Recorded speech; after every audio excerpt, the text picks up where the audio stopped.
আতঙ্কের রেশ কাটতে না কাটতেই শহরে বিভিন্ন প্রান্ত থেকে আসতে শুরু করেছে ভবন ক্ষতিগ্রস্ত হওয়ার খবর। ভূমিকম্পে ঢাকার বেশ কয়েকটি ভবনে ধস এবং ফাটল দেখা দিয়েছে, যার মধ্যে পুরান ঢাকা থেকে শুরু করে অভিজাত এলাকা পর্যন্ত ছড়িয়ে পড়েছে ক্ষয়ক্ষতির চিহ্ন। রাজধানীর বাড়িধারা, কলাবাগান এবং উত্তর বাড্ডা এলাকা থেকেও ভবন ক্ষতিগ্রস্ত হতে দেখা গেছে।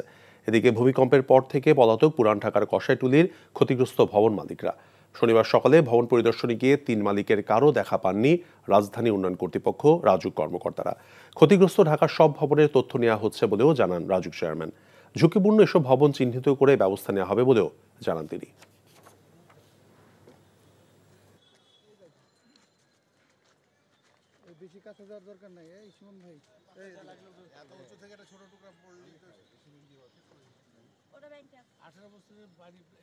আমরা 7 দিন সময় দিলাম আপনাকে।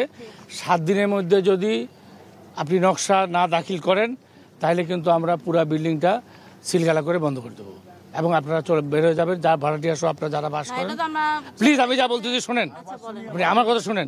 আপনি বলছেন 7 দিন, আমি মিডিয়ার সামনে, আপনি নিজেই 7 দিন সময় চাইছেন না, আপনি 7 দিন চাইছেন, 7 দিন লাগে না। এটা